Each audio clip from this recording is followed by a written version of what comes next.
¿Cómo era Chile en los meses previos al 11 de septiembre de 1973? ¿Quiénes eran los protagonistas de entonces? ¿Qué pasó esa mañana del martes en La Moneda? El siguiente reportaje es un registro histórico efectuado por Informe Especial entre 1992 y el 2003, con entrevistas exclusivas a personeros de la Unidad Popular, a dirigentes opositores de entonces, a defensores de la moneda, a militares que participaron en el alzamiento y a militares que trataron de oponerse al golpe. Algunos de ellos ya no están vivos, otros no han vuelto a hablar sobre este tema públicamente. Sus testimonios son claves para entender lo que pasó en Chile hace 40 años. Esto es Informe Especial. Compañero Salvador Allende Gómez.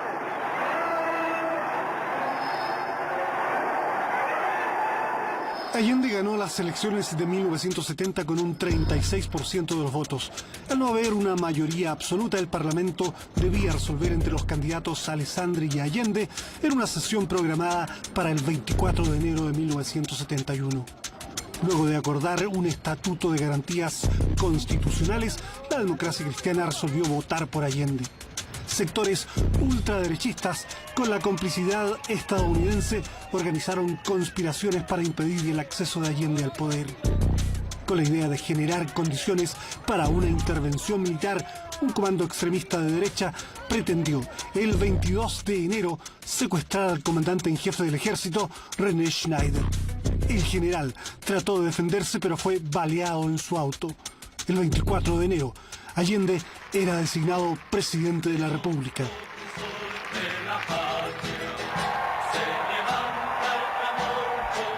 Al día siguiente, Schneider murió debido a la gravedad de sus heridas. Después de 3 intentos fallidos, Allende llegaba a La Moneda y algunos, como el presidente Richard Nixon, no disimularon su contrariedad. Es el único presidente de América que no manda ni un saludo cuando Allende, por la transmisión del mando el día 3 de noviembre de 1970. Comenzaba un periodo de cambios: leche gratuita para todos los niños, alza del salario mínimo, iniciativas para nacionalizar el cobre y profundizar la reforma agraria iniciada por Frei. El gasto público aumentó y la economía registró un auge. El crecimiento económico altísimo en el sector industrial, el más alto que ha habido en la historia de Chile, era una alucinación, era más bien una ilusión. Había todo tipo de bienes baratos, con precios casi todos ellos fijados. Entonces, desde el punto de vista de su satisfacción personal, estaba todo el mundo feliz. Que hemos dicho que crear un gobierno democrático, nacional, revolucionario y popular, que abrirá el camino al socialismo, porque el socialismo no se impone por decreto. Se iniciaron las estatizaciones de industrias, campos y bancos. La democracia cristiana acusó violaciones al Estatuto de Garantías suscrito con Allende. Grandes y medianas empresas privadas estaban en la mira gubernamental. La izquierda mira a la propiedad privada como la bestia negra, como la causa de todos los males de la sociedad chilena. En la oposición se denunciaba que el gobierno marchaba hacia la conquista del poder total. La izquierda más radical acusaba al gobierno justamente de lo contrario y no avanzar en la revolución.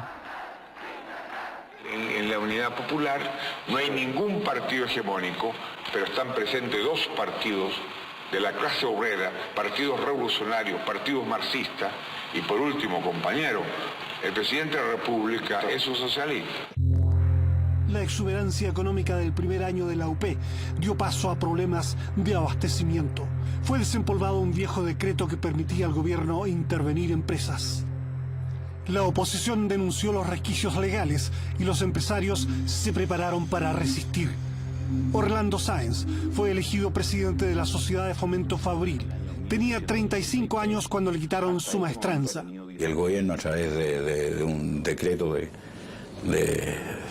paralización, puso un interventor y nos fuimos, los socios nos fuimos para la casa. La Unidad Popular triunfó en las elecciones municipales del 71 con más del 50% de los votos. El camino al socialismo parecía más despejado y aumentaban las aprensiones de la oposición.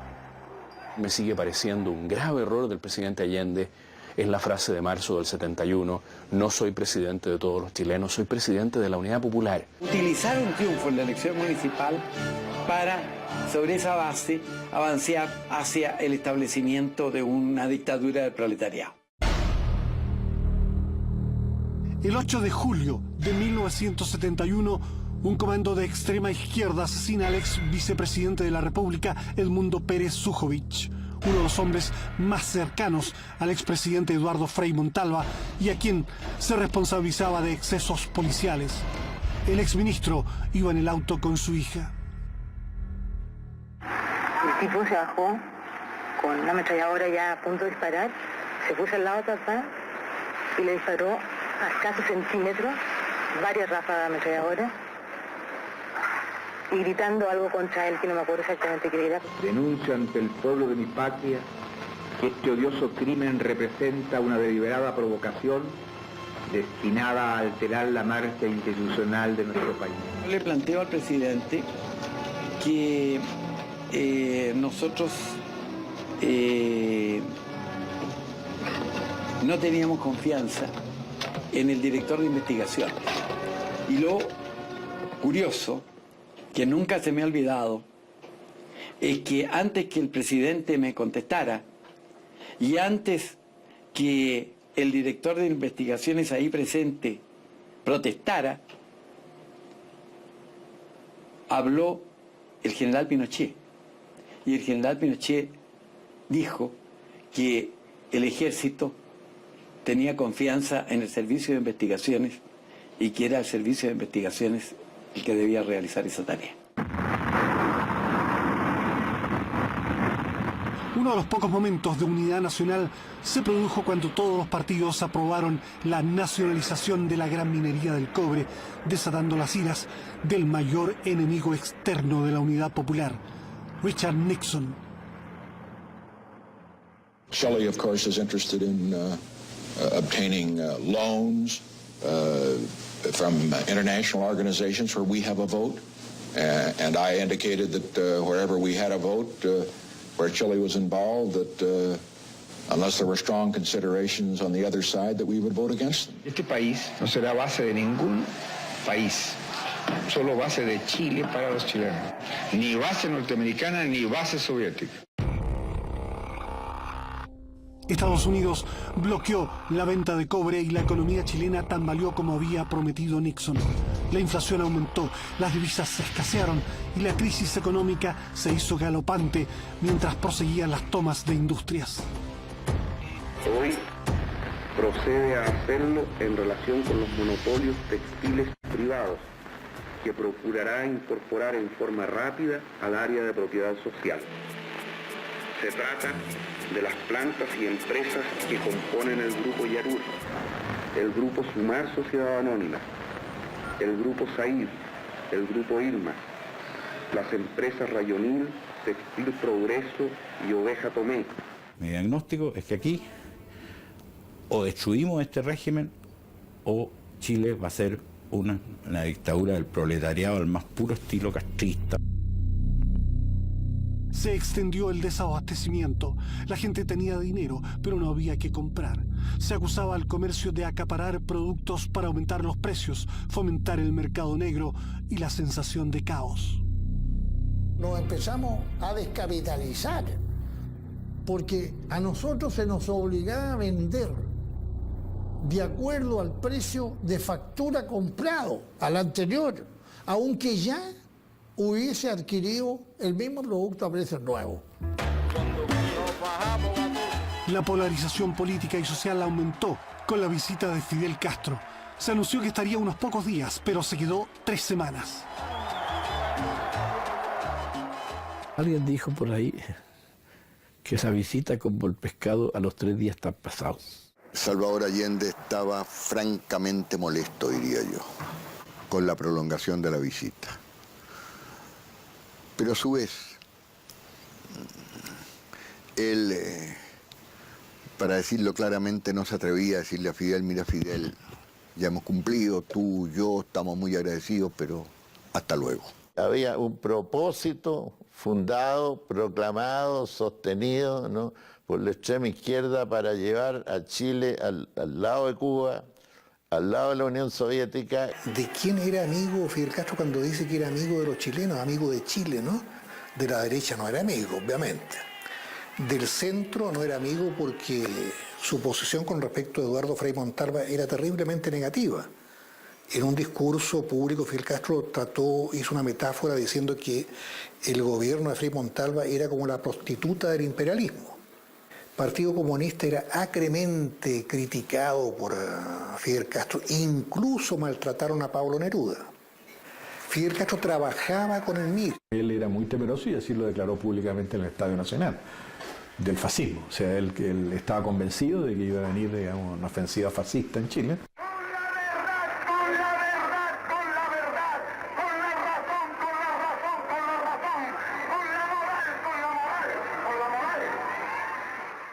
Siempre, en todas las reuniones pedíamos armas. Y siempre nos decía lo mismo. Hablen con Allende, si Allende autoriza, nosotros le facilitamos armas. Fidel dejó armas para el GAP, la guardia privada del presidente, pero según Andrés Pascal, Allende nunca autorizó envíos para el MIR. El mandatario estaba más preocupado de las agónicas arcas fiscales. Se esperaba que la Unión Soviética podría conseguir un préstamo de $200 millones, pero Leonid Brezhnev fue reacio a la petición.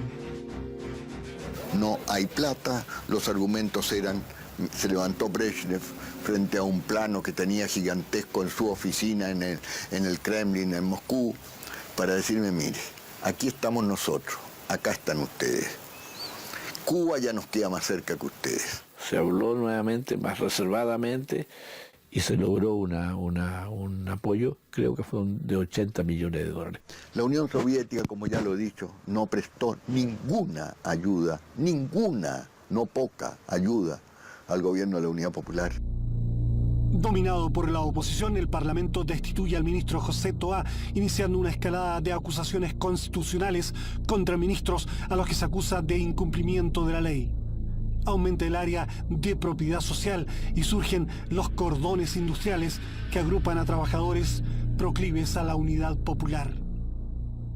Nosotros hemos planteado como una necesidad la presencia de obreros, empleados y técnicos en un porcentaje en la dirección de las empresas.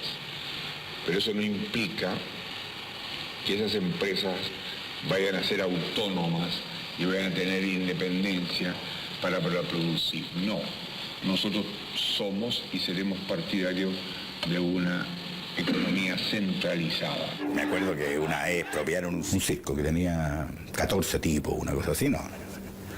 Cuando a un presidente decía, Allende lo votó, la radicalización irresponsable de su régimen producida por termocéfalos, como se decía en aquellos tiempos. La alianza que nos permita derribar al enemigo por poderoso que sea. La alianza que nos permita detener la acción del imperialismo a través de los monigotes que tienen en Chile. Las iniciativas para estructurar legalmente las áreas de la economía fracasaron y en la Unidad Popular se confrontan distintas posiciones.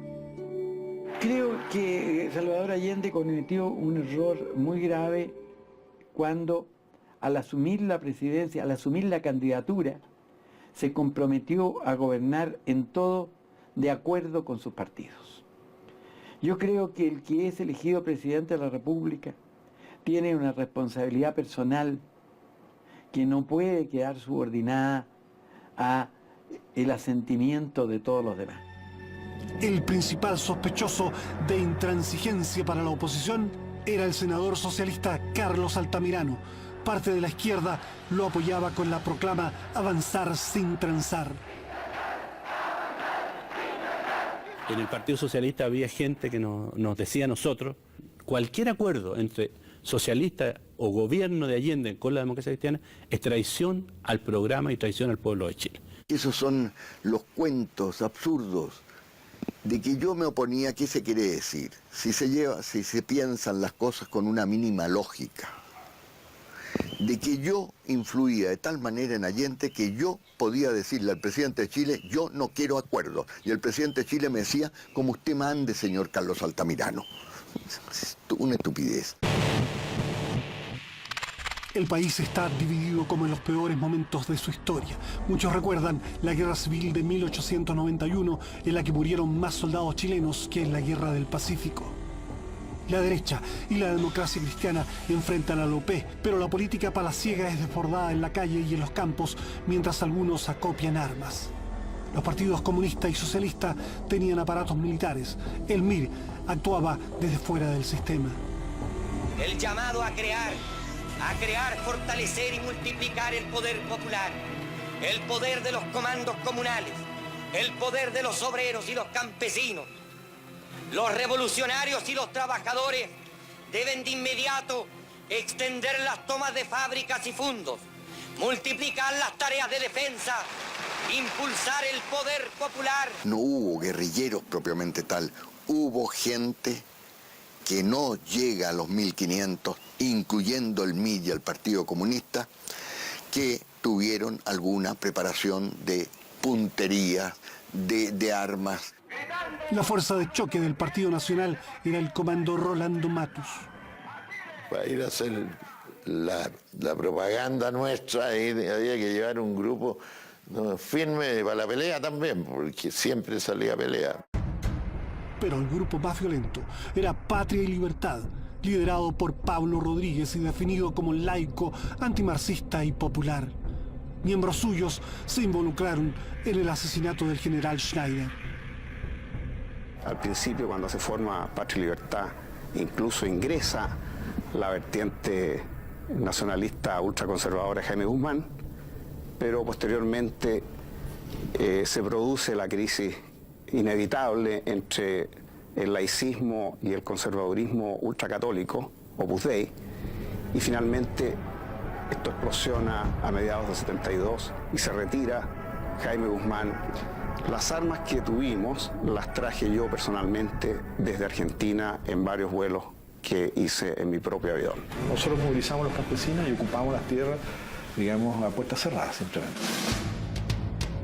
A las acciones revolucionarias del MIR se suman actos de sabotaje de Patria y Libertad, que operaba con casi 1000 paramilitares. La Central de Inteligencia Norteamericana, CIA, canaliza millones de dólares para ayudar a los partidos de oposición, a los principales diarios opositores y a los gremios movilizados contra Allende. Era tan clara la forma en que buscábamos la plata a través del empresariado internacional, que si ellos hubieran querido inyectar plata en nuestra causa, no necesitaban nada de hablar con nadie, era cuestión de que movieran un par de peones. Levantemos los crespones del paro indefinido, determinante y hasta las últimas consecuencias. Para octubre tuvo una larguísima gestación, tuvimos muchos meses viendo si era factible. El paro de los camioneros empezó el 10 de octubre. Los gremios estaban dispuestos a jugarse al todo por el todo. El régimen de Allende no cayó el 11 de septiembre del 73. El régimen de Allende terminó en octubre del 72. Al paro se sumó la oposición, la extrema derecha y grupos radicalizados de las Fuerzas Armadas también estaban actuando. A mí me contacta un sector de la Armada y nos pide que participemos, dirigidos por ellos, con los materiales que ellos nos proveían, en apoyar el corte de suministro eléctrico, energía, transporte, ferrocarril. O sea, una campaña planificada de sabotaje. No era un hombre de izquierda ni cercano a Allende, pero Prats no quería eludir esa responsabilidad a pesar de sus dudas. Entonces así que antes de asumir, por ejemplo, hubo reunión de los generales y todos convinieron en que le correspondía hacer eso. Había sido un gran amigo del general Schneider. Compartía la convicción que las Fuerzas Armadas deben ante todo respetar el orden institucional. El nuevo gabinete acabó con el paro y calmó momentáneamente los ánimos. Allende viajó a México, un país que le admiraba, y a Naciones Unidas, donde terminó así su exposición. Y la certeza de que esos valores tendrán que prevalecer, no podrán ser destruidos.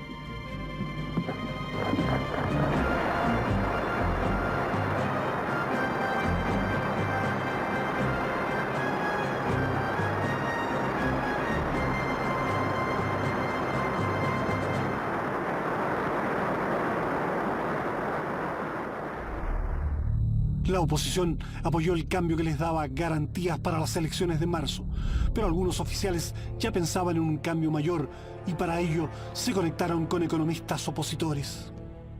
Nos pusimos de nuevo en esta capacidad de estudiar un plan. Se llamó el ladrillo porque eran hojas fotocopiadas así tan altas y que al final fueron bandadas de a pocas, de a 5 hojas a Valparaíso. Decidimos que ciertos militantes del movimiento se dedicaran a contactar en las distintas ciudades del país a los oficiales con mando de tropa en todo Chile. Se llegó a las elecciones y el eslogan comunista fue "No a la guerra civil". Cuando hay una revolución está latente el peligro de la contrarrevolución, porque nadie cede voluntariamente las posiciones que detentan. Chile vive una inflación la más alta del mundo y de su historia. Vive la escasez y el mercado negro. Vive las colas y la desvalorización monetaria. La oposición coaligada en el CODE logra el 57%. Triunfa, pero no alcanza los 2/3 necesarios para derrocar legalmente al presidente. Los militares salen del gabinete. El presidente le planteó a los partidos de la Unidad Popular, tenemos 3 alternativas. 1, entendernos con la democracia cristiana. 2, convocar a un plebiscito. 3, ir a la patada, ir a la definición por la fuerza. Y él le dijo, yo soy partidario de entenderme con la democracia cristiana.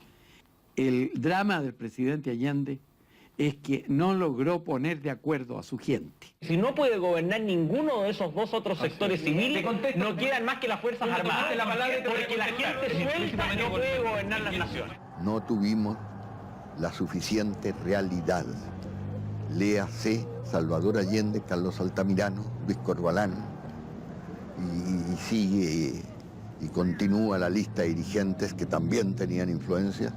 No tuvimos el realismo suficiente para decir lo más que se puede hacer en Chile es un reformismo muy moderado a la manera de un Eduardo Frei.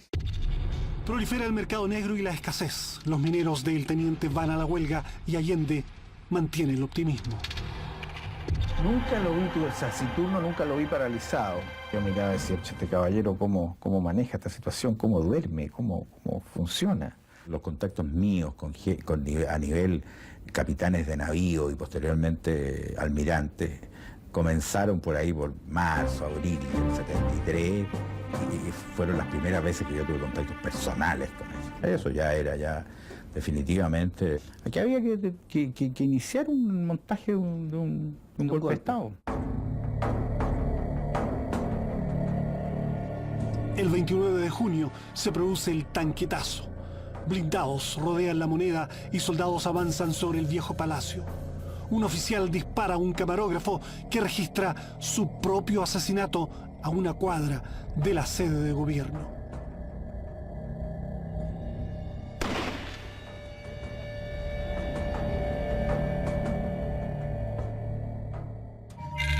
Con el apoyo de varios regimientos y la colaboración del general Pinochet, Prats sofoca la intentona golpista dirigida por el coronel Super y Patria y Libertad.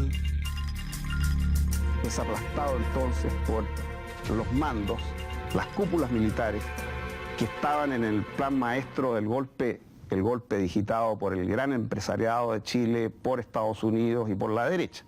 Para ellos nuestro intento de golpe casi al principio les molesta, pero después les sirve porque eso de qué reacción tiene, qué capacidad de reacción tiene la Unidad Popular frente al golpe definitivo.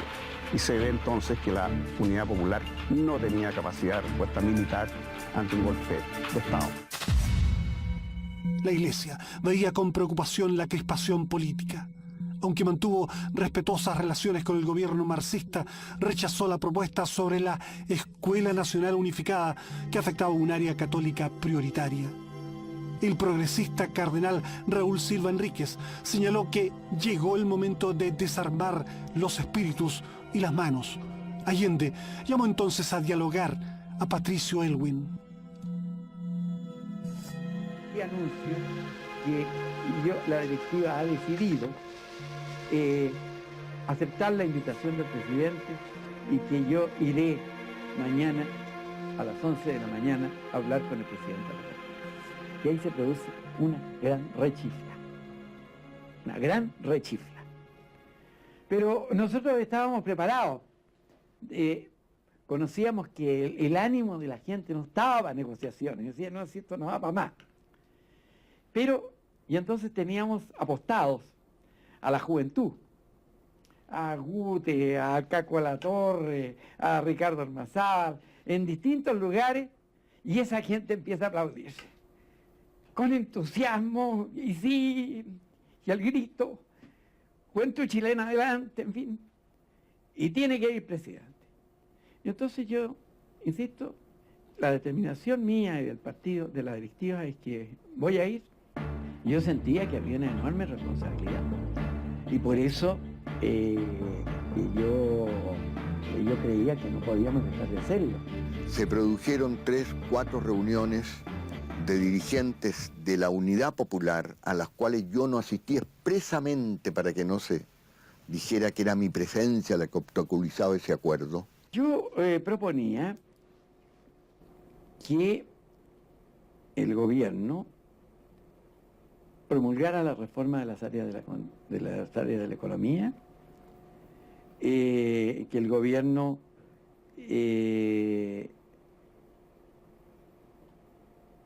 formara un gabinete que inspirara confianza al país. ¿Con gente de la DC? No discutimos nombre, sino que contemplara la posibilidad de un gobierno que diera confianza al país. Allende le pide a su amigo Gabriel Valdés que fuera un operador externo. Todos los demás dijeron muy bien. Todos los ministros. Todos los ministros. Si quieren, si Salvador quiere el gabinete, estamos todos dispuestos a renunciar.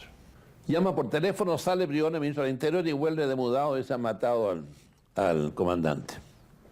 Edecán del presidente.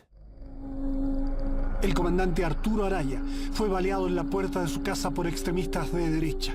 El asesinato enrareció aún más el ambiente político, complicó las negociaciones con la DC y afectó al presidente. Era muy amigo del comandante Araya.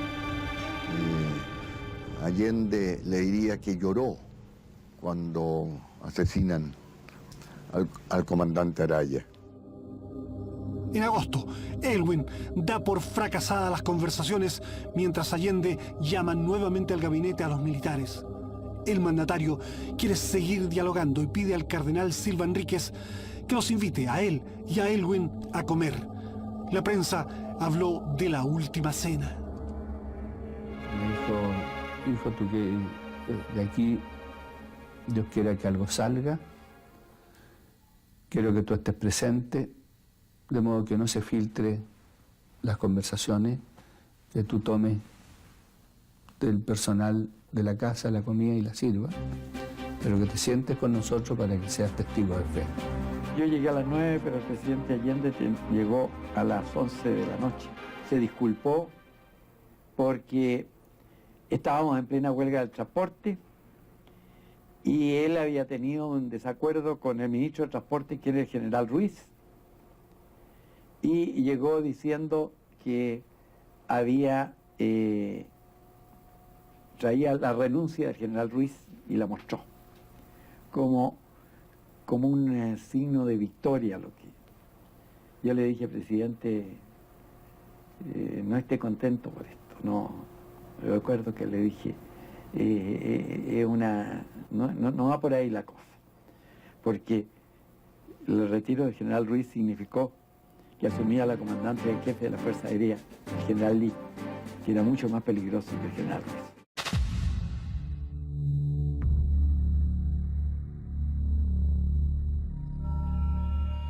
Y yo recuerdo que le dije, mire, presidente, usted puede pasar a la historia como el hombre que construye un socialismo en democracia en Chile. O puede ser pasar a la historia como el hombre que quiebra la democracia en Chile, que destruye la democracia en Chile. Y eso depende de lo que usted haga ahora. Pero esto significa que usted tiene que manejar el buque.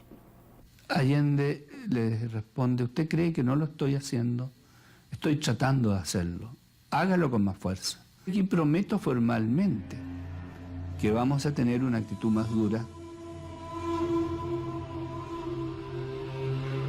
Se tomó el acuerdo de formar un grupo de gobierno para ver los temas más críticos del momento.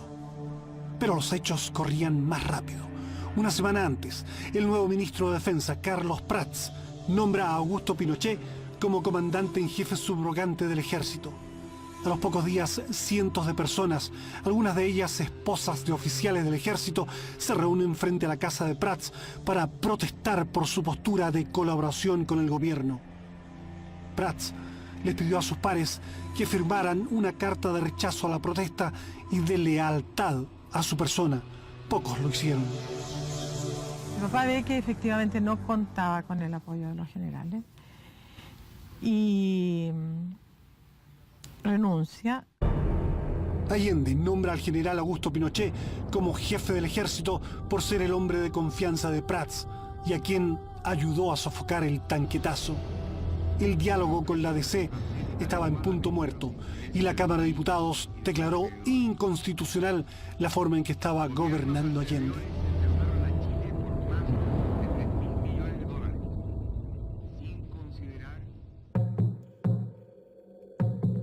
Las simpatías a favor y en contra del gobierno están divididas en las Fuerzas Armadas.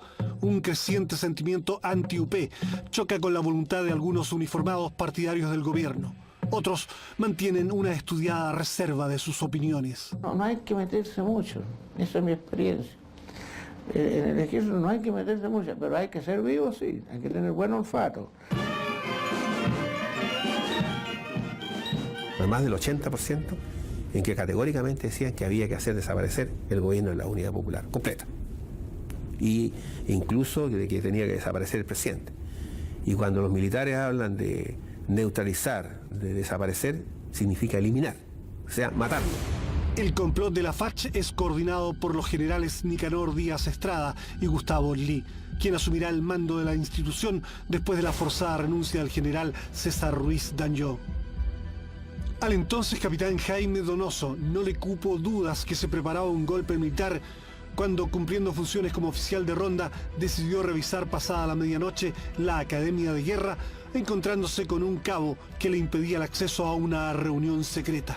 Irrumpí en la puerta de forma violenta, golpeé la puerta con el pie y la abrí y me di cuenta que estaban todos estos generales reunidos con sus estados mayores y que estaban haciendo una práctica, lo que se llama un juego de guerra, y eso yo lo conocía porque recientemente había sido alumno de la Academia de Guerra y vi que el objetivo del juego de guerra era la moneda y Tomás Moro, y la casa del presidente Tomás Moro. Entonces a mí ya ahí no me quedó ninguna duda de que se estaba planificando un golpe de Estado, pero absolutamente ninguna duda. Se lo comuniqué a mis amigos, a Vergara, a Garbacho y a Isinena, a todos capitanes que nos juntábamos en la universidad donde íbamos a clase, y ahí ya nos sentimos más motivados para hacer la denuncia directa al presidente de la República. Frente a la denuncia, Allende no actuó o no pudo actuar. Más preocupante parecía ser la llama del descontento naval. Habían unos letreros que llamaban a la subversión de la gente, que se pegaban en las calles, etc. Era una situación tan tensional que yo dije, mire, si esta cuestión si seguimos así, yo pesco un fusil, me voy al cerro y voy a ir a matar a comunistas, para decirlo francamente. Ese era mi objetivo personal. La Armada rápidamente, sin sin que se hubiese un decreto supremo, el comandante en jefe de la Armada Real era prácticamente el almirante Merino. Yo lo dije 1000 veces, viene un enfrentamiento armado, pero no provocado por nosotros, sino provocado por la derecha, provocado por el golpismo naval y provocado, obviamente, lo que hoy día es obvio para todo el país, por la CIA. Históricamente no ha existido una revolución desarmada. Semanas antes del golpe proclamó que ante la violencia de la derecha y el imperialismo, el pueblo está en condiciones de incendiar y detonar el país desde Arica a Magallanes en una heroica ofensiva libertaria y patriótica. Respondimos nosotros añadiendo más benzina, añadiendo más combustible a la hoguera. Es cierto de que muchos de los discursos que se decían entonces y de mis discursos producían un miedo y un terror dentro de la derecha mucho mayor del que yo jamás imaginé. De manera de que está lejos de mí sostener de que fue pura violencia a la derecha. Evidentemente, en nuestro accionar, en nuestra retórica, había elementos que condujeron a esa radicalización y a esa polarización y a esa violencia, en definitiva. Acá hubo tomas que no tenían justificación, que no ayudaban. Hubo en esto extralimitaciones, hubo lo que yo he mencionado, ultraizquierdismo, que favorecieron realmente al adversario. El flamígero lenguaje de Altamirano y la irresponsabilidad de dirigentes ultraizquierdistas que pretendían acelerar el tranco revolucionario con grupos armados, tomas de fábricas y campos, tenía su contraparte en el sabotaje de las brigadas de Patria y Libertad, destinado a estrangular el abastecimiento de las grandes ciudades. Así que era imperativo cortar también el flujo de cargas a través de ferrocarriles, y eso se hace cortando puentes. No volando el Mayeco, porque eso sería un daño estructural, sería como la antipatria estar haciendo algo así. Comandos de Patria y Libertad desatan una oleada terrorista para interrumpir el transporte caminero, la electricidad y la distribución de combustible. Lo más sorprendente del sabotaje es que fue organizado por oficiales de la Armada que estaban complotando contra Allende. ¿Qué oficiales le propusieron eso? Había un capitán de la Marina, cuyo nombre no voy a dar porque no es pertinente aún, que trabajaba en el equipo del almirante Merino.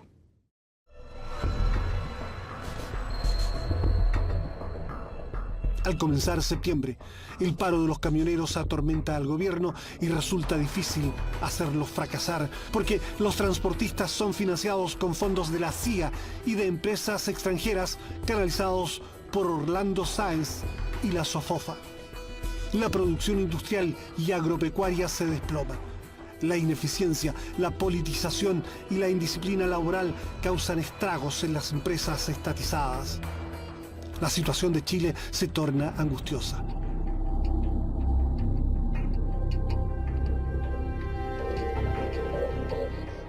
Hay quienes desean acelerar la descomposición del país para provocar la anhelada intervención militar y establecen contacto con el capitán de Marina en retiro Vicente Gutiérrez, que trabaja como instructor para Patria y Libertad. Y se le dan nombres de personas, de dirigentes de la UP, a los cuales había que hacerles atentados en sus casas.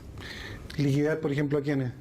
Voy a dar un solo nombre. Se nos pidió concretamente que atentáramos contra el secretario general del Partido Socialista, Carlos Altamirano, a lo cual me negué absolutamente y desde luego no se hizo. En una ocasión, estando comiendo en mi casa, Jorge Arrate, que en ese entonces era ministro, no recuerdo de qué ya, de repente sentimos una balacera, salimos, bueno, el auto del ministro había sido atravesado de lado a lado por 4 o 5 impactos de bala. todo este terrorismo que se empieza a generar espontáneo, porque indudablemente hay una cantidad de atentados y de situaciones de violencia que no corresponden a directrices del movimiento Patria y Libertad.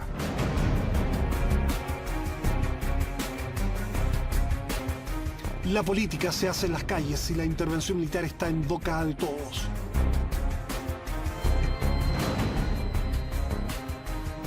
Allende expresaba públicamente su confianza en las Fuerzas Armadas. El presidente Allende fue extraordinariamente atento con las Fuerzas Armadas.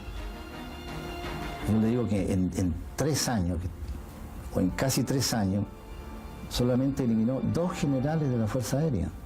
Circunstancia que periodos posteriores salieron 16, 18 de una sola vez. Fuera de alta ejemplar de las Fuerzas Armadas de mi patria, fuerzas profesionales, respetuosas de la voluntad popular, la que aplastaron a la insolencia imperialista y a la propia reacción chilena. Frente a los militares, Allende prohibió, digamos, que se trabajara una labor de inteligencia hacia los militares, básicamente porque, digamos, temía una provocación. El mandatario diseña diferentes estrategias para desarticular el golpe. Una opción rechazada es nombrar ministros a los demócratas cristianos Fernando Castillo Velasco y a Domingo Santamaría. No estaban dispuestos a tenderle una salvavidas a este gobierno, que no tenían mayor razón. Ya Eduardo Frei estaba demasiado comprometido en una lucha ya no solo anti-Unidad Popular, sino que anti-Allende. El Partido Comunista fue partidario de entenderse con nosotros. El Partido Radical fue partidario de entenderse con nosotros. El Partido Socialista dijo que por ningún motivo. El MAPU por ningún motivo. El MIR por ningún motivo. Allende no obtuvo del Partido Socialista de ese momento el apoyo político que necesitaba. Un gobernante habría debido cortar por lo sano y escoger él el camino que hubiera creído más adecuado. ¿Usted responsabiliza a la democracia cristiana que no se haya llegado a un acuerdo? Sí. ¿La piedra en el camino aquí parecía ser Altamirano y el Partido Socialista? Fundamentalmente Altamirano y la corriente predominante en el Partido Socialista, unida al MIR, unida al MAPU, que mantenían posiciones también irreductibles. ¿Ellos serían, a su juicio, los principales responsables de lo que pasó en Chile?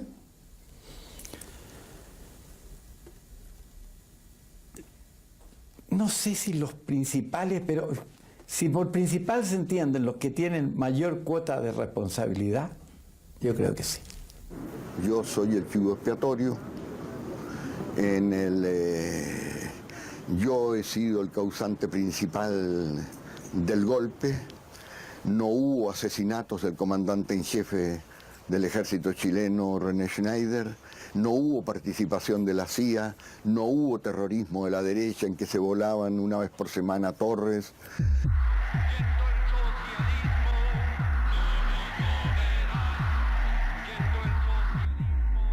Sectores izquierdistas están convencidos que hay que prepararse para lo que denominan ofensiva fascista y patronal. Yo no tuve noticias en cuanto a una fecha fija en que se iba a producir la intervención militar, digamos, o el pronunciamiento, o el golpe, como quiera llamarse, ¿no? Pero sabía que tenía que venir. La derecha lo que quería era echar a Allende, y nosotros no estuvimos nunca en esa posición de echar a Allende, porque Allende era el presidente constitucional del país. Don Eduardo Frei pensaba que no había otro camino que el término del gobierno de Allende. No es que él estuviera fragando un golpe militar, él no tuvo ninguna intervención en ese sentido. Lo que sí yo le puedo decir categóricamente, que el Partido Demócrata Cristiano, cuando se produjo el golpe militar como una consecuencia irremediable y la única salida posible que tenía el país, como una necesidad del país para salir de ese estado de cosas, el Partido Demócrata Cristiano lo aceptó el golpe. Pinochet aparecía como un hombre leal al presidente y solo se incorporó a la conjura recién el 7 de septiembre. El almirante Merino, quien ya dirige de hecho a la Armada, envía un emisario a Santiago informando la fecha del golpe y pidiendo las firmas de los otros comandantes en jefe. En la carta señala: Gustavo y Augusto, bajo mi palabra de honor, el día D será el 11 y la hora H6. Pinochet, quien aseguró haber planificado la operación para el 14 de septiembre, acepta la imperativa cronología de la Marina. En el último periodo Salvador Allende estaba muy tenso, muy preocupado de la situación. Yo recuerdo que tuvimos una conversación en La Moneda con él unos 10 días antes del golpe militar, una tarde, concurrimos los dos, Arturo Girón y yo, y nos preguntó, por ejemplo, si teníamos pasaportes. Dijimos, no, nosotros no sacamos pasaportes. Entonces dijeron, saquen pasaporte y preocúpense de sus familias, que pueda ocurrir. El 8 de septiembre, el retirado general Prats almuerza con el presidente y le sugiere abandonar el país. Allende responde jamás y le habla de un plebiscito para resolver democráticamente la situación.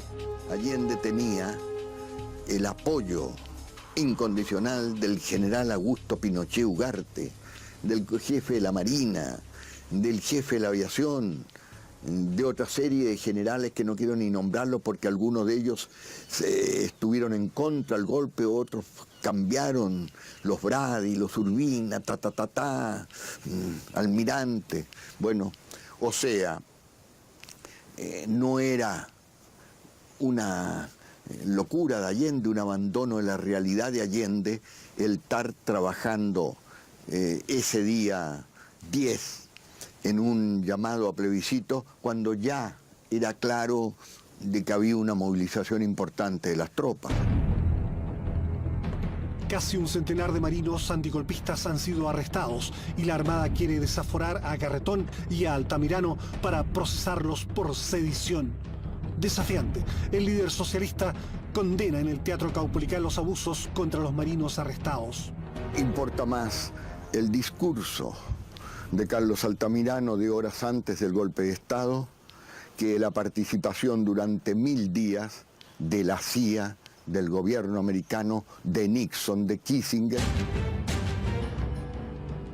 Elwin propone el 10 de septiembre que los diputados y senadores renuncien y se llame a elecciones generales. La propuesta llega tarde. Una corte de apelaciones verá el desafuero de Altamirano el día 11 de septiembre y es el pretexto de Pinochet para el acuartelamiento de tropas. Informa de esa decisión al ministro de Defensa, señalando que lo ha resuelto previendo incidentes. En la UP, con excepción de Altamirano, pocos dudan de la lealtad de Pinochet, quien hablaba diariamente con el mandatario. Yo tenía antecedentes que era un hombre muy doble, muy ambiguo, de que trabajaba siempre, había trabajado con unos y otros, de que era un hombre muy ignorante, de que dentro de los militares se habla de los generales cuarteleros, un título así, o sea, del que anda imponiendo orden, pero que no tiene ninguna capacidad intelectual, como era el caso de Schneider, como era el caso de Prat y como era el caso de muchos otros. Pinochet evidenció astucia y aparentemente pidió a Allende postergar el llamado a plebiscito para no retrasar el golpe. El ejército y las Fuerzas Armadas hasta el último momento apoyaron el gobierno. Algunos saben ya la fecha exacta del golpe, pero el presidente de Chile la ignora. Y en los diarios se anuncia que Allende concurrirá el martes 11 de septiembre a un encuentro por la vida en la Universidad Técnica del Estado. El 10 de septiembre, incorporado ya a la conjura, Pinochet traslada a su familia a un regimiento de los Andes, comandado por el coronel Cantu Arias, un oficial simpatizante de Allende. Almuerza con el general Lee y se reúne con oficiales para las últimas instrucciones. Dice haberles hecho jurar a cada uno de ellos ante una réplica del sable de Bernardo Higgins que todo lo tratado en esa reunión debe ser mantenido en secreto. No es efectivo, fíjese, eso no sé quién salió en un libro que tenía a ninguno, yo no recuerdo, jura. Lo que sí él nos pidió de que esto era secreto, que no podía salir, por ejemplo, la misión que me dio a mí. Desde el atentado contra el general Schneider, la UP se preparaba para enfrentar acciones violentas contra el régimen. El aparato de defensa, descontando el GAP, digamos, lo componían no más de 150 personas, 150 militantes. Nuestro armamento, digamos, tuvimos al final, al principio era un armamento muy escaso, el que venía de antes, digamos, del ELN. Tuvimos armamento que nos llegó el año 63, que eran AK-47, es decir, Kalashnikov 47 de factura coreana, con 120 tiros. Creo que eran 5 los lanzacohetes RPG-7. Nosotros teníamos parque para un primer combate, ¿no? Las armas que estaban en Tomás Moro las había mandado Fidel. El GAP tenía una mayor provisión de armas, que eran básicamente armas que Allende, digamos, no las quería entregar por el temor, digamos, por el temor de que se usaran antes de tiempo, que fueran una provocación hacia el ejército. Luego que el MIR se retiró del GAP, el Partido Socialista puso en el dispositivo de seguridad presidencial exclusivamente a miembros de su colectividad, especialmente jóvenes que recibieron instrucción militar en Chile, en Cuba y en Corea del Norte. Sí hice gestiones para de que un número muy limitado, por lo demás, de 30, 40 compañeros fueran a tomar cursos de armas. Era la misma gente que cuidaba a Fidel Castro, que nos preparaba a nosotros. El adiestramiento o el entrenamiento que tengo, ¿no es cierto?, es en defensa personal, en inteligencia, contrainteligencia en Cuba y en Corea. Nosotros teníamos algunas armas, pero que para 1000 personas. Ridículo para enfrentar. Además de sus grupos armados, la UP confiaba en las organizaciones creadas en torno a las áreas industriales urbanas. Elaboramos un plan al interior del partido para preparar, digamos, a la militancia, para que consecutivamente ellos prepararan a los obreros, digamos, de las diferentes poblaciones y especialmente los cordones industriales.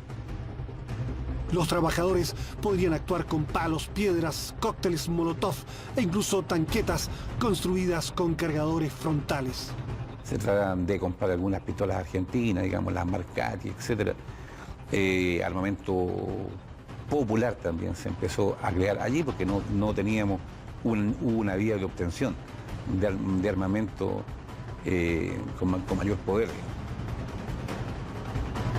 El diario comunista El Siglo del 11 de septiembre advertía lo que se avecinaba. La izquierda confiaba en que parte de las Fuerzas Armadas se alinearía con el gobierno para sofocar cualquier cuartelazo. Él esperaba que una parte del ejército y fundamentalmente de carabineros estuviera al lado nuestro. Eran fundamentales los cordones industriales, la movilización del pueblo, la lucha de los estudiantes, pero contando con un sector significativo del mundo militar.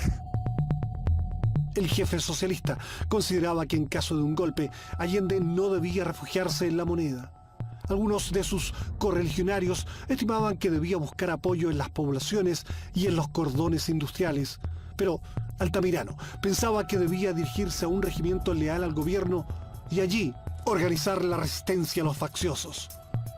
Porque ahí daba más tiempo para preparar una defensa, para que el pueblo saliera a las calles, para que, en fin.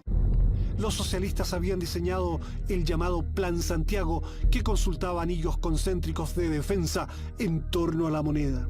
Ante eso nos planteamos que debía haber una resistencia en La Moneda, fuerte, basada, digamos, esencialmente en lo que es la escolta y los dos edificios de alrededor, obras públicas, digamos, y a otro lado otro ministerio. Es decir, la idea era tomarse con gente para tener, digamos, una resistencia que durara. La misión exactamente a mí tenía que establecer un cerco en torno a La Moneda, no a distancia inmediata. La Moneda no se tocaba, salvo orden superior, El ataque al Palacio de la Moneda incluía también una acción frontal de los blindados. El envolvimiento del cordón industrial de Vicuña Maquena estaría a cargo de la Escuela de Infantería. El WIN controlaría el norte de la capital y el Maipo neutralizaría el cordón Cerrillos y Maipú. Después de la medianoche, el Plan Silencio sacará del aire a varias emisoras izquierdistas santiaguinas, mientras equipos de civiles y militares preparan los bandos que serán propagados por una cadena radial en contacto directo con el Ministerio de Defensa. El general de Carabineros, Jorge Urrutia, informa telefónicamente del alzamiento en Valparaíso. Inmediatamente recibo la orden de parte del presidente de que sea despertado todo el dispositivo en forma verbal, no sonora, para no despertar sospecha en los alrededores. A las 5 de la mañana, los Hawker Hunter, armados con 4 cañones de 30 milímetros y cohetes Snevis Sura, son alistados en Concepción para una misión que provocará impacto mundial. A las 6 de la mañana, los desplazamientos castrenses son demasiado evidentes. La escuadra está en Valparaíso y los hombres de Merino ocupan instalaciones claves del puerto y localidades vecinas. En un departamento de las Torres San Borja se activa la central de comunicaciones del aparato militar del Partido Socialista. Se empieza a avisar a todo el mundo. Y nosotros teníamos un lugar de concentración. El aparato tenía un lugar de concentración que estaba, digamos, en el Parque Cormo. Allende está en pie, mientras proliferan las señales de alarma. Pinochet no responde las llamadas del ministro de Defensa, Orlando Letelier, y Lee está inubicable. Allende decide ir a La Moneda y los jóvenes de la Guardia Presidencial cogen rápidamente algunos lanzacohetes y ametralladoras pesadas.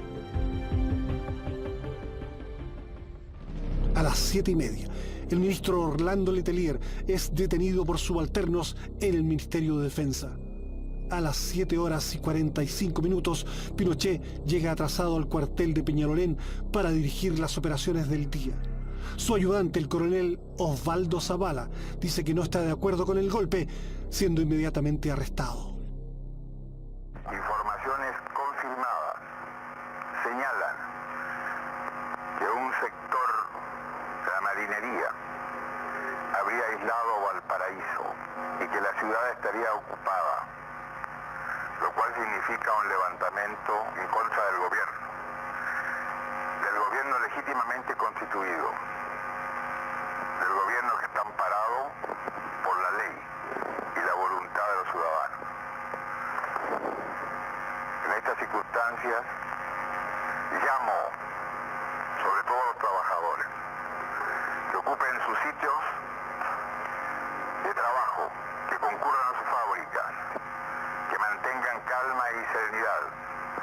Hasta este momento, en Santiago no se ha producido ningún movimiento extraordinario de tropas y según me ha informado el jefe de la guarnición, Santiago estaría acuartelado y normal. En todo caso, yo estoy aquí en el Palacio de Gobierno y me quedaré aquí defendiendo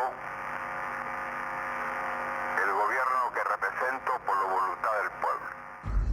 Terminada la intervención, se asoma por última vez al balcón de su despacho. Por propia voluntad está atrapado en el viejo edificio que simboliza el poder del Estado.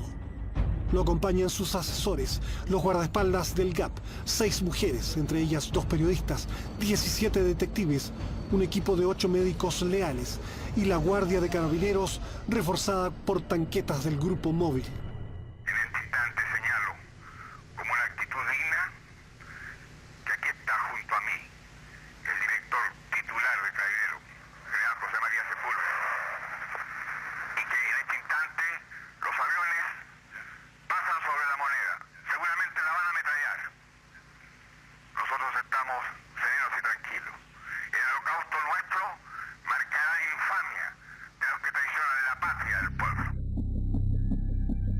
Los carabineros se preparan para la defensa y aquí se les ve transportando municiones a La Moneda. Pero en el edificio institucional Norambuena se ha instalado el general Arturo Giovane, quien privará de poder a los generales Sepúlveda, Galindo y Urrutia, leales al gobierno. Se ordena que 8 miembros del GAP se instalen en el Ministerio de Obras Públicas. Disponen de fusiles AK, una ametralladora .30 y un lanzacohetes. Y conformamos una escuadra en la defensa con una ametralladora 30 que era óptimo desde ahí, desde el tercer piso. El presidente Allende llama a su amigo español Víctor Pey y le pide que ubique al general Carlos Prats, a quien se le había proporcionado un departamento en prevención de atentados. Me preguntó por él, yo sabía dónde estaba. Me pidió que le llamase por teléfono. Yo traté de ubicar al general Prats por teléfono, pero él ya no contestó los teléfonos del departamento donde supuestamente tenía que estar. Vengo saliendo de La Moneda y el presidente está decidido a mantener el gobierno. Eso es lo que él dijo y no tiene ninguna vacilación al respecto. A las 8 de la mañana, fuerzas especiales de carabineros que responden a las órdenes del general Mendoza capturan la Intendencia de Santiago. Poco después se escucha al mayor Roberto Guillar leyendo la primera proclama de la Junta Militar. Las Fuerzas Armadas y Carabineros de Chile declaran, primero, que el señor presidente de la República debe proceder a la inmediata entrega de su alto cargo a las Fuerzas Armadas y Carabineros de Chile. Yo me impuse de que se había formado una junta de gobierno cerca de las 9 de la mañana. Los trabajadores de Chile pueden tener la seguridad que las conquistas económicas y sociales que han alcanzado hasta la fecha no sufrirán modificaciones en lo fundamental. Cuarto, la prensa, radiodifusora y canales de televisión adictos a la unidad popular deben suspender sus actividades informativas a partir de este instante. De lo contrario, recibirán castigo aéreo y terrestre. La prensa, radiodifusora y canales de televisión adictos a la unidad popular deben suspender sus actividades informativas a partir de este instante. De lo contrario, recibirán castigo aéreo y terrestre. En ese bando se insta a renunciar al presidente de la República. No lo haré. Notifico ante el país la actitud increíble de soldados que faltan a su palabra y a su compromiso. Hago presente mi decisión irrevocable de seguir defendiendo a Chile en su prestigio, en su tradición, en su norma jurídica, en su constitución. Señalo mi voluntad de resistir con lo que sea, a costa de mi vida, para que quede la lección que coloque ante la ignominia y la historia a los que tienen la fuerza y no la razón. Antes de que apareciera la declaración de la Junta, y cuando se sabía que venía un golpe, él mostró preocupación por el general Pinochet. ¿Dónde estará Pinochet?, dijo, preocupado realmente. Firmado Augusto Pinochet Ugarte, general de ejército, comandante en jefe del ejército. Toribio Merino Castro, almirante, comandante en jefe de la Armada. Gustavo Lee Guzmán, general del aire, comandante en jefe de la Fuerza Aérea de Chile. Y César Mendoza Durán, general, director general de Carabineros de Chile. Más el señor Mendoza, general rastrero, que solo ayer manifestara su fidelidad y lealtad al gobierno, también será nominado director general de Carabineros. La Plaza de la Constitución aparece totalmente desierta. Solo giran en torno a ella periodistas, tanto chilenos como extranjeros, que están siguiendo las alternativas de lo que esta mañana está ocurriendo en Santiago de Chile. Al final de las bocacalles, en todas las que llegan hacia el Palacio de Gobierno, el público que ha sido detenido a regular distancia por fuerzas de carabineros. Incluso en las fuerzas de carabineros hay división. Unas están apoyando a la Junta Militar y otras al gobierno constitucional. La mayoría de las radios presenta este aspecto.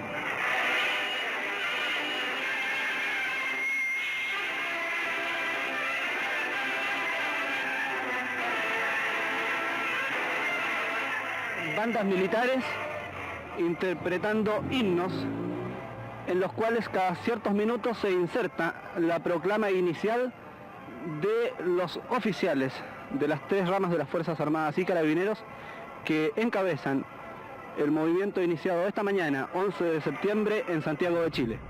Allende empezó a usar el casco que le regaló el comandante Arturo Araya durante el tanquetazo de junio y el Kalashnikov con la inscripción a Salvador de su compañero de armas Fidel Castro. La figura que tuve de Allende en ese momento es que era un hombre que se estaba preparando realmente para una gran batalla. Al edecán aéreo Roberto Sánchez se le encarga ofrecer un avión al presidente. Le digo yo todo esto, que las instrucciones que me hayan dado, le digo al presidente, vámonos de Chile, yo lo voy a dejar, yo después vuelvo con el avión, esas son las instrucciones que tengo. Y él dice, comandante, vaya a decirle a su jefe de que yo de aquí La Moneda no me rindo ni me muevo y me voy a matar. Coordinando el golpe desde el Ministerio de Defensa está el vicealmirante Patricio Carvajal, quien horas antes había disipado hábilmente las suspicacias de las autoridades del país. El edecán naval le dijo que el presidente anda con un fusil ametralladora, el que tenía 30 tiros y que el último tiro se le debe disparar en la cabeza. Es el ánimo que estaba hasta hace unos minutos atrás.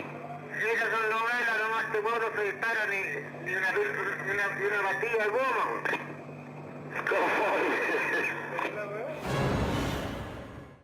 El gran error del Partido Socialista, y mío en consecuencia, fue el haber hecho creer de que había un real movimiento guerrillero, que teníamos fuerzas armadas con capacidad de enfrentar a un sector, por lo menos, del ejército. Sacamos las armas ese día y nos fuimos hacia el Parque Cor. Es decir, con una camioneta, digamos, llena de armas y un auto de escolta. Máximo teníamos unos 120 hombres. La comisión política, a las 10 de la mañana, da la orden de combate al partido. La orden de combate en defensa, digamos, de el gobierno popular, ya sabiendo a esas horas de que no había ninguna unidad militar al lado del proceso, sino que era enfrentarse con más de 100.000 hombres, digamos, a nivel de Chile. Decidimos en ese minuto entonces enviar a Hernán del Canto a La Moneda a conversar con Allende, porque todavía se podía circular por la Alameda. Yo escuché cuando él hablaba con un dirigente que al parecer le preguntó qué es lo que hacía, qué actitud tomar.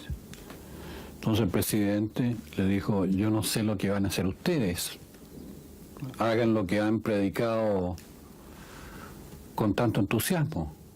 Yo personalmente sé lo que yo tengo que hacer.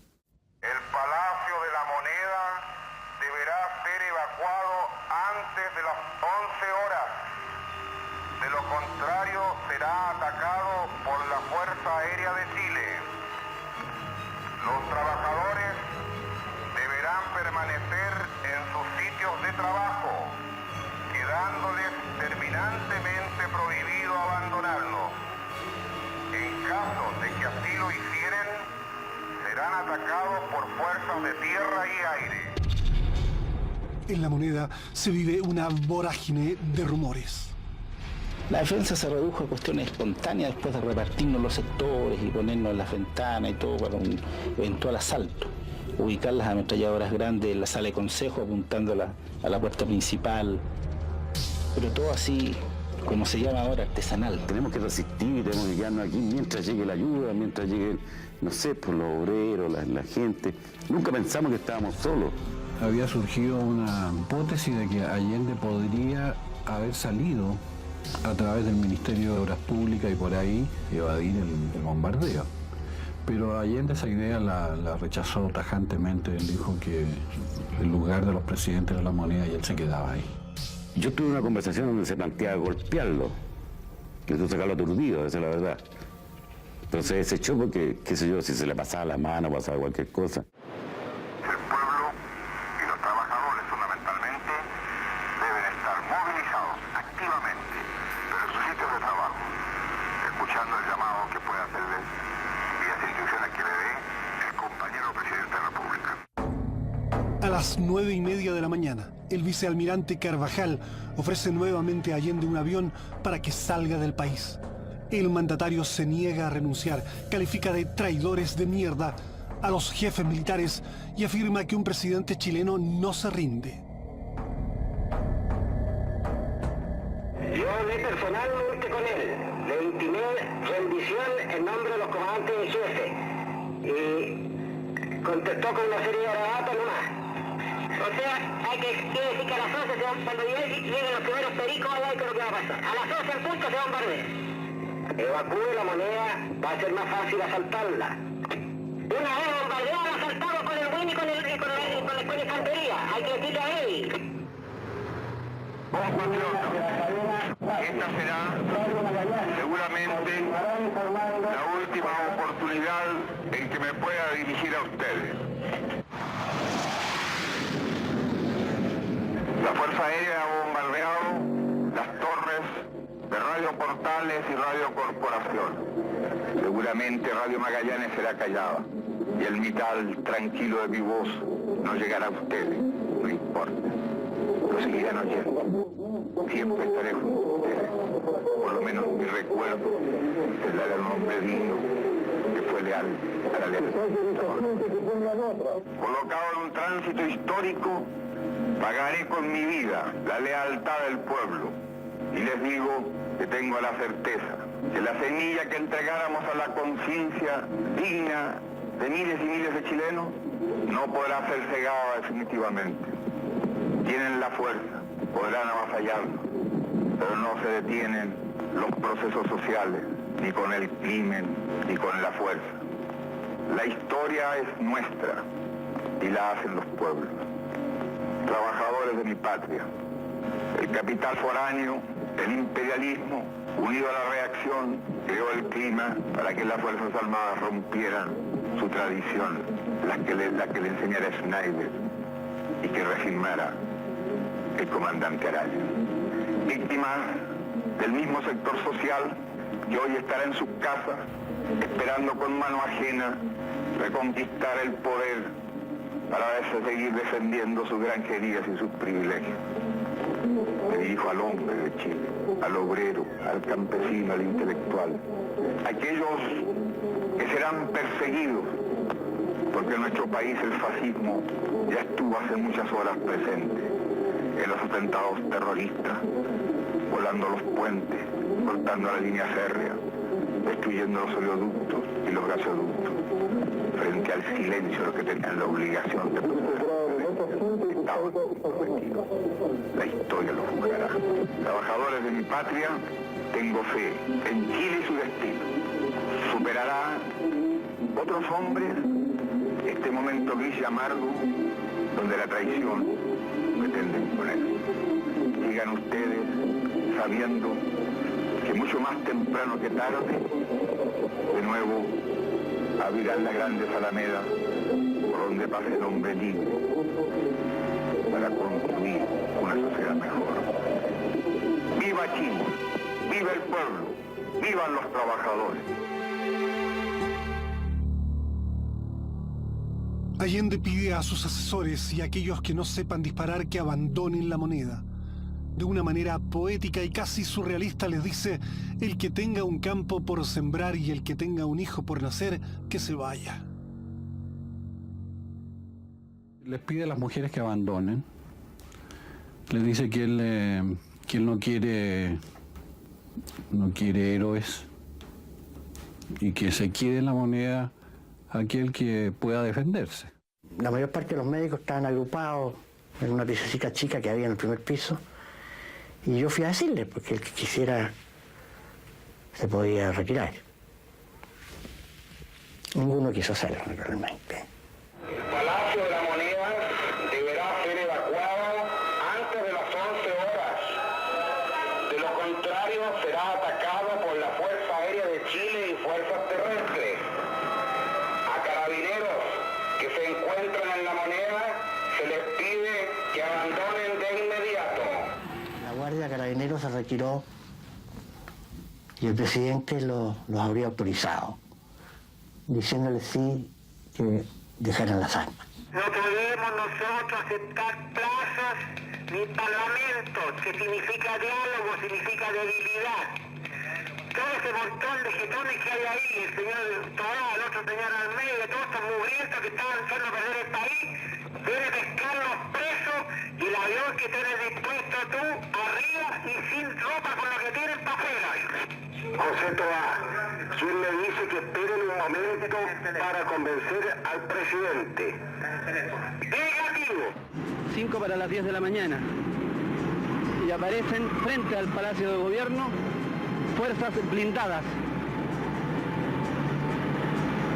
El 29 de junio también había uno de estos vehículos frente a La Moneda. Ahora son 1, 2, 3 y están tomando ubicación frente al Palacio de La Moneda.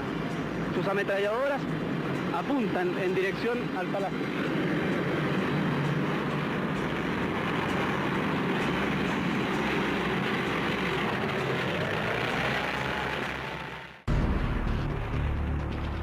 Mientras los tanques se despliegan y empiezan a escucharse disparos, cientos de empleados públicos quedan atrapados en sus oficinas, mientras otros inician una estampida hacia sus casas. Me acaban de informar de que habría intención de parlamentar. Rendición incondicional, no de parlamentar. Rendición incondicional. Bien, conforme. Rendición incondicional y se le toma preso ofreciéndole nada más que respetarle la vida, digamos. La vida y se le integridad física y enseguida se le va a despachar para otra parte. Conforme. O sea que se mantiene el ofrecimiento de sacarlo del país.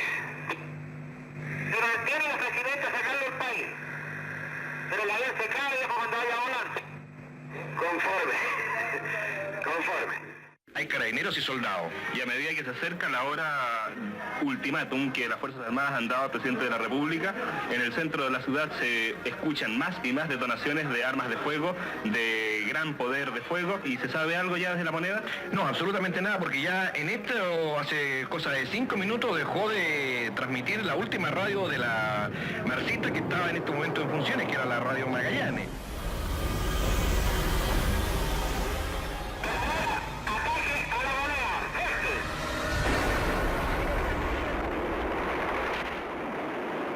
Ametralladoras del tanque.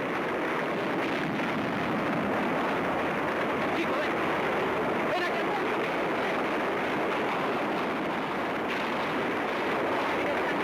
Pinochet parece tener ahora el control total del operativo militar.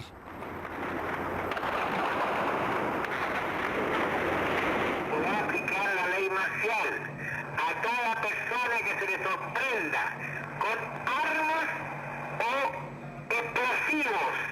Va a ser fusilado de inmediato, sin esperar juicio sumario ni sumario.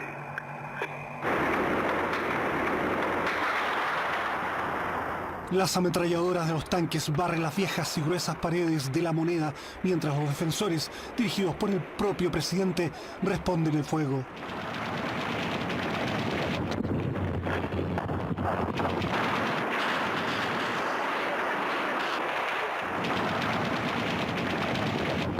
No teníamos cómo contrarrestar el ataque. Nos llevaron al rato una pieza, la única pieza que había así como bajo el subterráneo, porque empezó inmediatamente el ataque de tanques, de infantería.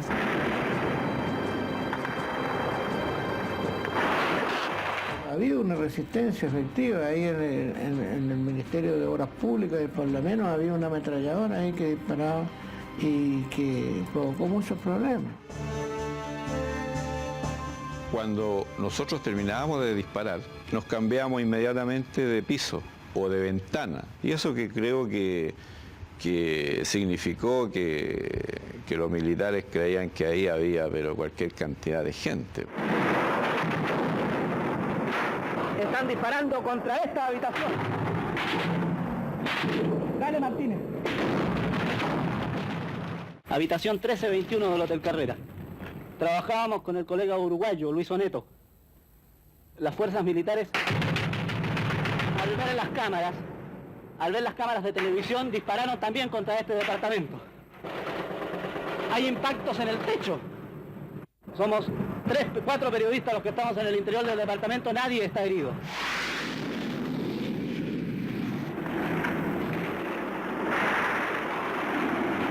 Yo lo había visto disparar algunas veces, había disparado, pero había disparado a blanco y cosas así, ¿no? En un momento, Allende se nos perdió.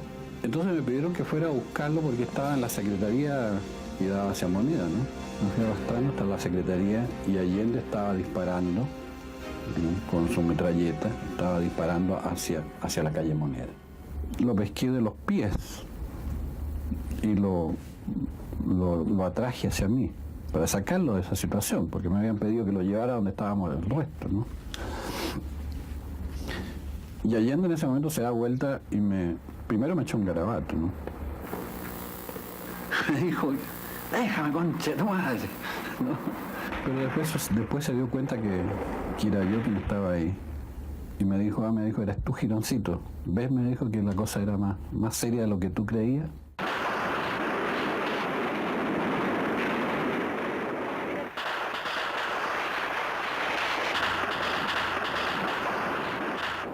Los tanques dispararon 79 cañonazos contra la Moneda, abriendo forados en su recia arquitectura dieciochesca. Se dispararon varios miles de tiros. Las cifras que me dieron a mí eran 57.000 tiros cuando se hizo la contabilidad. El Palacio de la Moneda deberá ser evacuado antes de las 11 horas. De lo contrario, será atacado por la Fuerza Aérea de Chile.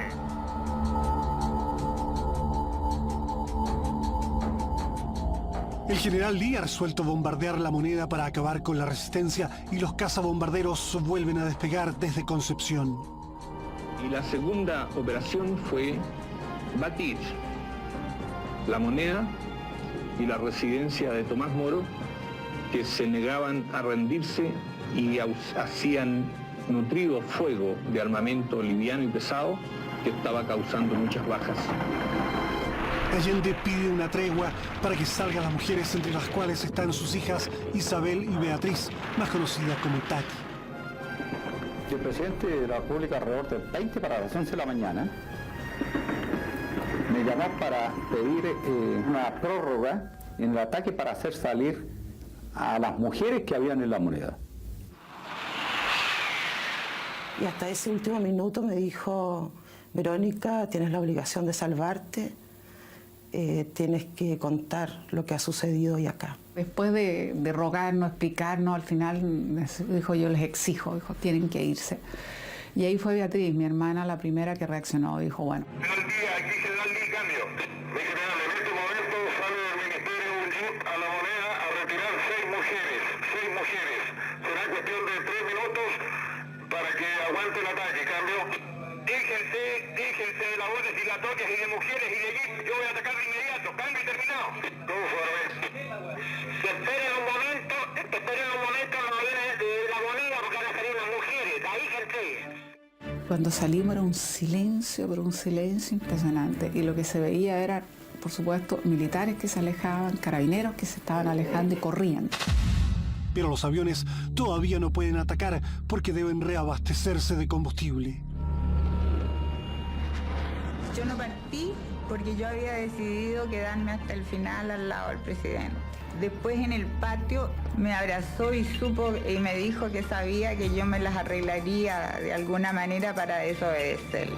No es que haya desobedecido, no oí cuando las hizo salir la última vez. Con un retraso de 50 minutos, los aviones inician sus embestidas contra la Moneda. Se ha resuelto no usar bombas, sino cohetes Sura y P-3. Precisamente en este instante el fuego se intensifica, como culminando el ataque que ha debido... Y de repente sentimos los aviones y ahí sentimos el silbido de las bombas nosotros.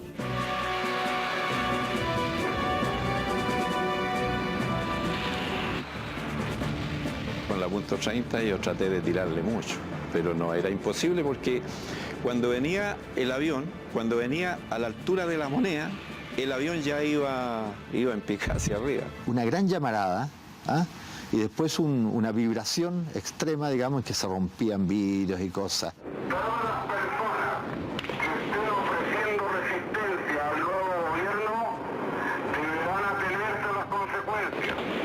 La situación adentro era ya intolerable, irrespirable, insoportable.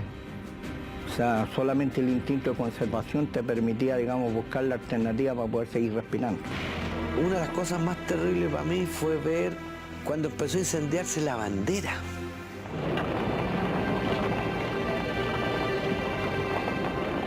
Era una cosa que me desgarraba porque me hacía ver que estábamos solos.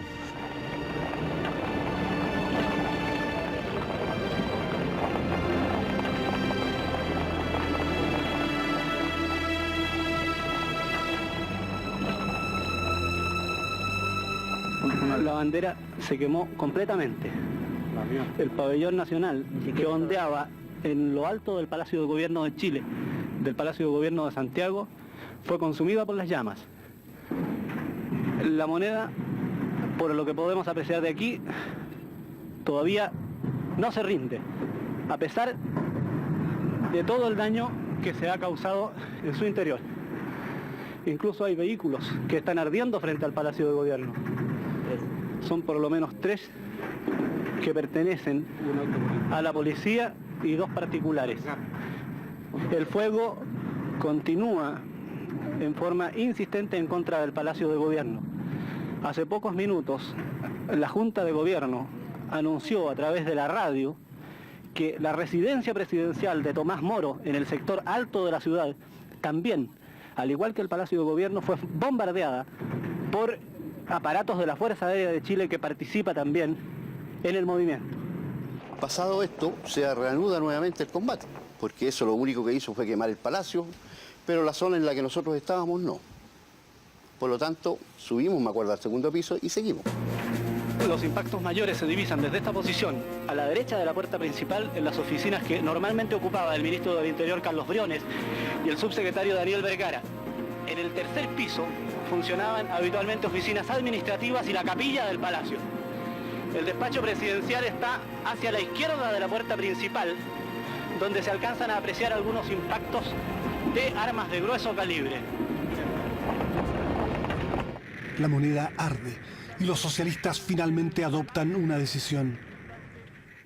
Teníamos por un lado al partido que nos decía fuera, es decir, guarden todo y retírense, y por otro lado teníamos al presidente, que estaba trincherado en la Moneda, pidiendo, digamos, que fuéramos a apoyarlo con lo que tenía. Por cada miembro de las Fuerzas Armadas que sean víctimas de atentados, se fusilará de inmediato a 5 de los prisioneros marxistas de poder de las Fuerzas Armadas. Cambio. Repite la última parte.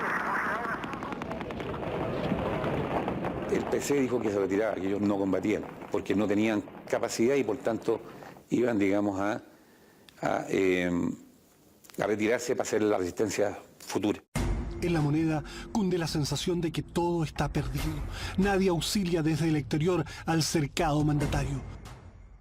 Ya con el Salón Toesca incendiándose, debajo de una mesa se reúne Allende con Jaime Barrios, con el Cheno Pupán, con Coco Paredes, que estaba, Daniel Vergara, Osvaldo Puxio, Oscar Soto, y yo también estuve en ese momento ahí. En que, bueno, le decimos a Allende, ¿qué vamos a hacer? Esto es realmente una masacre. Se hace el acuerdo que salga un grupo a parlamentar con el mando militar, en el que sale el ministro Flores, el subsecretario Vergara y mi padre. La idea es Nada de parlamentar, sino que tomarlos presos inmediatamente. Conforme. Y otra cosa, Patricio, es interesante que hay que tenerlo listo, el avión que dice allí. Esta gente llega, de ahí, ni una cosa, se toma, se te ríe el avión y parte. La opinión mía es que estos caballeros se toman y se mandan a cara a cualquier parte. Y por último, en el camino lo van tirando abajo. La situación es desesperada. Augusto Olivares, el periodista y leal amigo del presidente Allende, está muy deprimido. 15 minutos antes de que se matara el periodista Olivares, nos topamos en el patio de invierno y me abrazó, muy pálido, muy ya choqueado, y me dijo: mijito, llegó el fascismo y esto va a ser terrible. Y a los 15 minutos se mató. A mí me tocó descubrir al perro ahí. Y bueno, hasta ahí llegué yo nomás. Me quebré porque el perro era mi hermano. Y ahí Allende lloró. Lloramos todos. Esta es la visión que presenta el Palacio de Gobierno.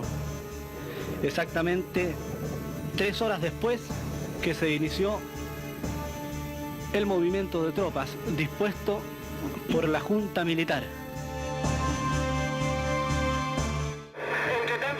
Disparando hasta que no salgan con bandera blanca, se le va a seguir disparando. El embargo hasta el final, no se apague el incendio. Sí, porque ya las tropas están por entrar a La Moneda, así que en todo caso van a ser hechos prisioneros dentro de poco. La calle ha quedado totalmente desolada frente a todo este tremendo ruido que hacen los disparos de tanques, de tanquetas, de aviones y de armas cortas que están desde todos los lugares. La calle ha quedado totalmente desolada frente a todo este tremendo ruido que hacen los disparos de tanques, de tanquetas, de aviones y de armas cortas que están desde todos los lugares. En esos momentos sonó uno de los citófonos, un citófono que quedaba en un pasillo en el segundo piso. Me llamaba el prefecto inspector René Carrasco. Me dijo que le comunicara al presidente que todo estaba perdido, que no había reacción favorable al gobierno, que prácticamente los militares dominaban toda la situación y que le explicara que lo mejor era rendirse. Recibí la orden de avanzar con mis tropas y de ocupar La Moneda. En un momento determinado, Allende se acercó a la mayoría del grupo y nos dijo que nos íbamos a rendir. ¿Y Allende cómo salió? No ha salido, pero lo que dice Flores es que quiere obtener unas condiciones decorosas para la entrega de Allende. No hay ninguna condición decorosa, pues puta que se imaginaba. Lo único que le hacemos respetar en la vida y todavía hacemos mucho.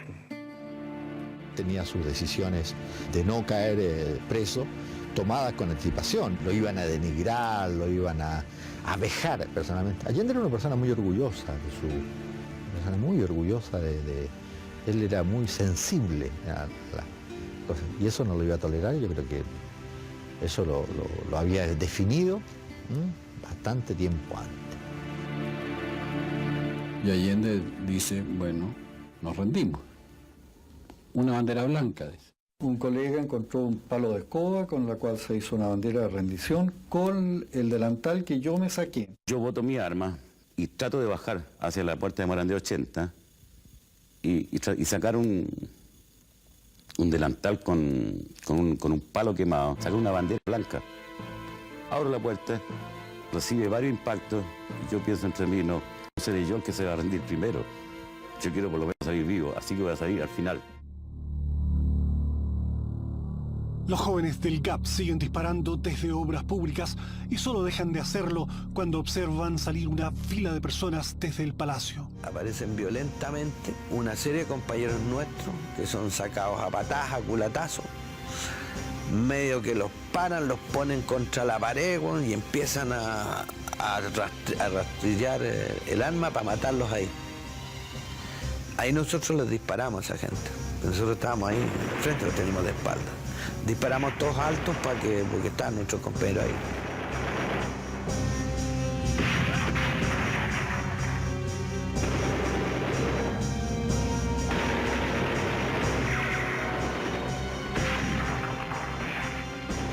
estaban de pie, pero como seguían disparando de obras públicas y estamos en la calle, le dije que se tiendan todos. Y me toma el soldado, no me da tiempo que yo bote la pistola, y me saca afuera, ya hacia la calle, y se empieza a proteger con mi cuerpo, porque desde el edificio del frente habían tiradores que le estaban disparando a los soldados. Entonces, mientras el resto los empezaron a atender ahí en la vereda, el soldado me mantenía a mí, protegiéndose naturalmente. Y yo lo que quería era que me lanzara con el resto ahí, porque tenía menos posibilidades de que me dispararan. Un oficial, de pronto me tomó de un brazo y me levantó. Me dijo, levántese, me dijo. Entonces, ¿usted quién es? Me dijo. Resulta que yo soy el doctor Oscar Soto.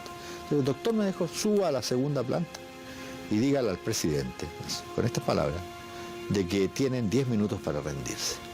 Entonces yo subí solo a la segunda planta por la escalera de la puerta de Morán de 80 hasta la segunda planta, y cuando voy ya llegando al rellano de la segunda planta, veo que está el presidente acompañado de otros compañeros, algunos médicos incluso.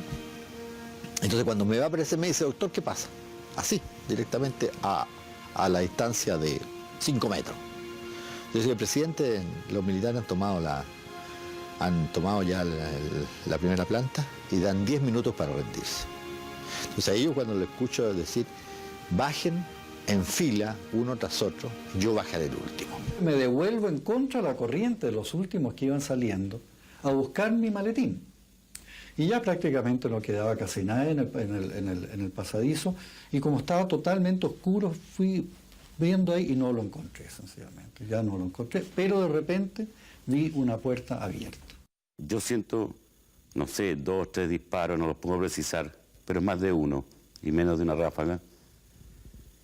Pero antes de sentirlo escucho, Allende no se rinde, Milico, con algunos adjetivos. Allende estaba sentado frente a mí, ¿no es cierto? O sea, debajo de las ventanas, en buenas cuentas de la... Y a mí me pareció que en el momento de sentarse se disparaba porque la bóveda de la craneana voló por los aires, ¿no es cierto?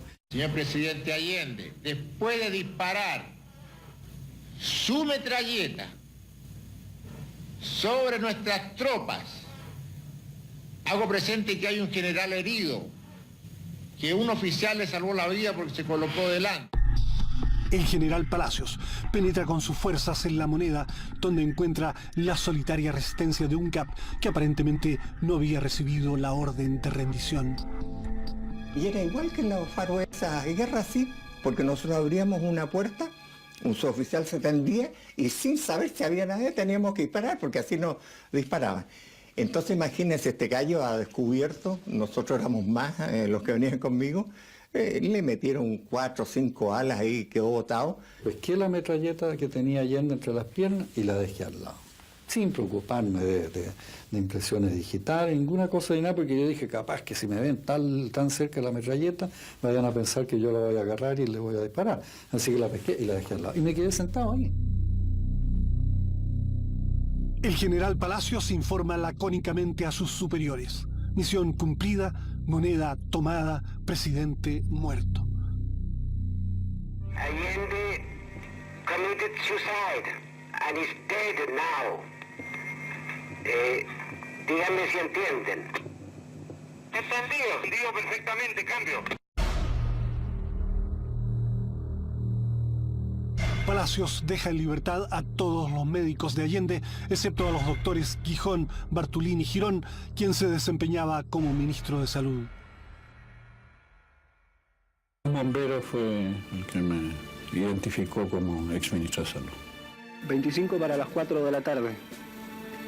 Comienzan a llegar hacia el Palacio de Gobierno, que continúa incendiándose, efectivos del Cuerpo de Bomberos. Y sé que lo meten en un cajón en parte de un avión viejo junto con la familia, que de perro le hagan en otra parte en Cuba. Vamos a tener una pelota para ir por el tierra, si este gallo está para morir, tuvo problema.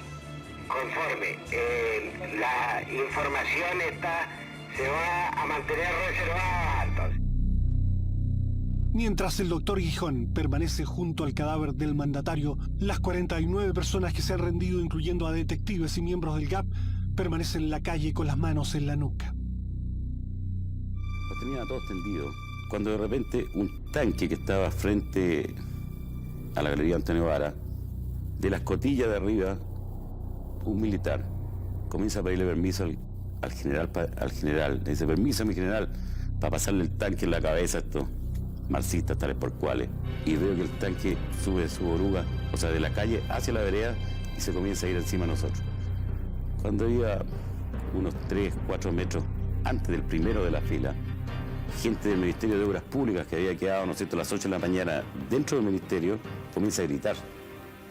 Entonces ordenan parar el tanque y evacuar el edificio del Ministerio de Obras Públicas. Cuando bajé, veo a uno que está culateando a uno de los guerreros. Y le grité: mire, soldado, eso no se hace, eso es un crimen. A un hombre que se rinde en todas las guerras no se le trata como usted. Y además nosotros no somos animales ni. Así que si usted lo vuelve a hacer, yo lo voy a sancionar. Y eso lo escucharon los que estaban tendidos y ahí respiraron.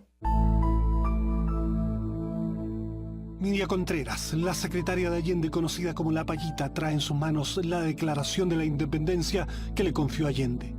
El documento le es arrebatado por un soldado y luego destruido. La Payita fingiría después un ataque de nervios, pudiendo fugarse, pero su hijo, detenido antes por carabineros, aparecería asesinado en el río Mapocho. La caída de la moneda y la muerte de Allende resultan devastadoras para la resistencia en el sur de Santiago. Ya el marchar hacia el centro dejaba de tener sentido, digamos. Y por tanto, digamos, se da la consigna de el retirarse esa noche. Porque ya las informaciones eran que había cesado la resistencia en todo Chile.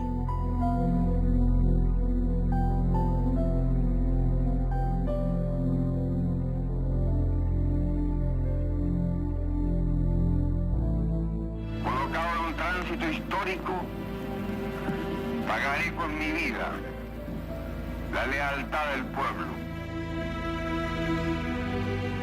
Es conveniente que nos consideremos que se puede tener dos caminos. Un camino que lo enterramos aquí de forma secreta y el otro que lo echemos a enterrar a Cuba. Sigan ustedes sabiendo que mucho más temprano que tarde, de nuevo, abrirán las grandes alamedas por donde pase el hombre libre para construir una sociedad mejor.